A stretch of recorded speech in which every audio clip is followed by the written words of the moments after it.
कार्तिक मास की आप सभी को हार्दिक शुभकामनाएं। एक नगर में ब्राह्मण और ब्राह्मणी का जोड़ा रहता था।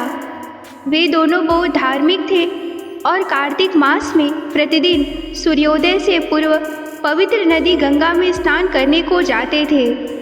उनके घर से नदी का तट बहुत दूर था, लगभग 7 कोस की दूरी पर। रोजाना इतनी दूर पैदल चल के ब्राह्मणी बहुत थक जाती थी। एक दिन उसने अपने पति से कहा, इतनी दूर जाने से मैं बहुत थक जाती हूँ। काश हमारा कोई पुत्र होता और उसकी बहू घर में होती तो वह हमारी सेवा करती, घर का काम संभालती, हमारे स्नान से लौटने पर हमारे लिए खाना बना कर रखती। पत्नी की बात सुनकर ब्राह्मण ने उसे ढांढस बंधाया और कुछ दिनों बाद वह एक पोटली में गेहूँ और कुछ मोहरे लेकर बहू की तलाश में निकल पड़ा। रास्ते में उन्हें कुछ लड़कियां मिली। ब्राह्मण ने उन्हें गेहूँ दिया और कहा, पुत्रियों, इस गेहूँ की रोटी बनाकर खा लेना। एक लड़की ने ब्राह्मण का दिया गेहूँ लिया और बिना धोए ही उसे रोटी बनाकर खा ली।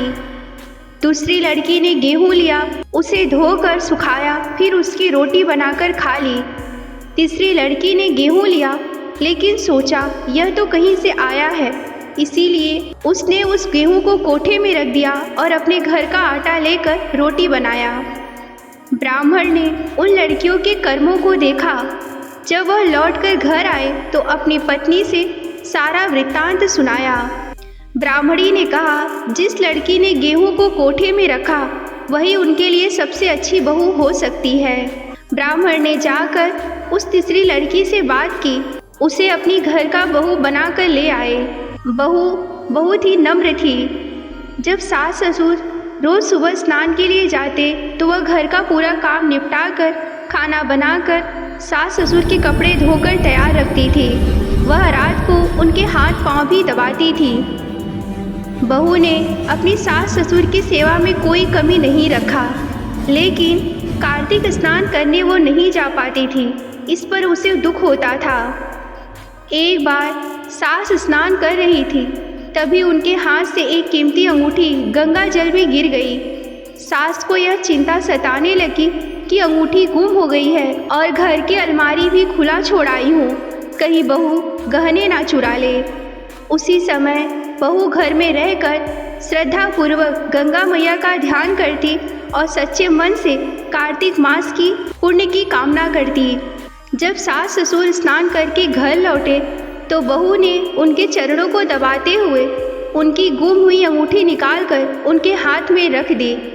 यह देखकर सास को बहुत आश्चर्य हुआ। उन्होंने पूछा, यह अंगूठी तो गंगा में गिर गई थी, तुम्हारे पास कहाँ से आई? बहू ने कहा, माँ, जब आपने गंगा में स्नान किया उसी समय मेरे हाथों से भी घर में गंगा मैया की पूजा हो गई और उन्होंने ही मुझे यह अंगूठी दी। सास ससुर ने तुरंत जाकर बहू के कोठे को खोलने को कहा। जब बहू ने कोठा खोला तो वहाँ का दृश्य देखकर सबकी आंखें खुल गई। उस कोठे में शिव पार्वती, गणेश जी, लक्ष्मी जी, पीपल पथवारी, कार्तिक के ठाकुर, तुलसी जी का पौधा, राई दामोदर और स्वयं गंगा यमुना बह रहे थे। वहाँ 33 करोड़ देवी देवता विराजमान थे और एक चौकी पर एक सुंदर बालक माला से जाप कर रहा था। सास ने पूछा, बेटा तुम कौन हो? बालक ने उत्तर दिया, माँ, मैं तुम्हारा बेटा हूँ। कार्तिक मास में सच्ची श्रद्धा से की गई सेवा और पुण्य से मेरा जन्म हुआ है।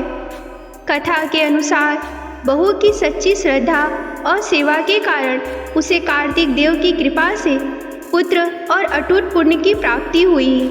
यह कथा दर्शाती है कि कार्तिक मास में केवल नदी जाकर स्नान नहीं करना चाहिए, बल्कि सच्ची श्रद्धा, सेवा भाव और पवित्रता के साथ किया गया कोई भी शुभ कार्य अत्यंत फल देता है।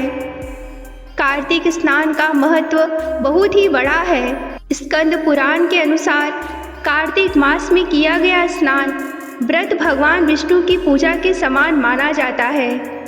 माना जाता है कि इस माह में भगवान विष्णु जल के भीतर निवास करते हैं। इसीलिए नदियाँ और तालाबों में स्नान करना अत्यंत ही पुण्यकारी माना जाता है। कार्तिक मास में तुलसी पूजन, दीपदान और सात्विक जीवन का विशेष महत्व है। हे कार्तिक के ठाकुर, जैसे आपने ब्राह्मण और ब्राह्मणी को बहू, बेटा और सुख समृद्धि दी, वैसे ही कथा कहने, सुनने और हुंकार भरने वाले सभी भक्तों पर अपनी कृपा बनाए रखना। नमस्कार। हर हर महादेव। ये कथा आप सभी को कैसा लगा हमें कमेंट में ज़रूर बताएं।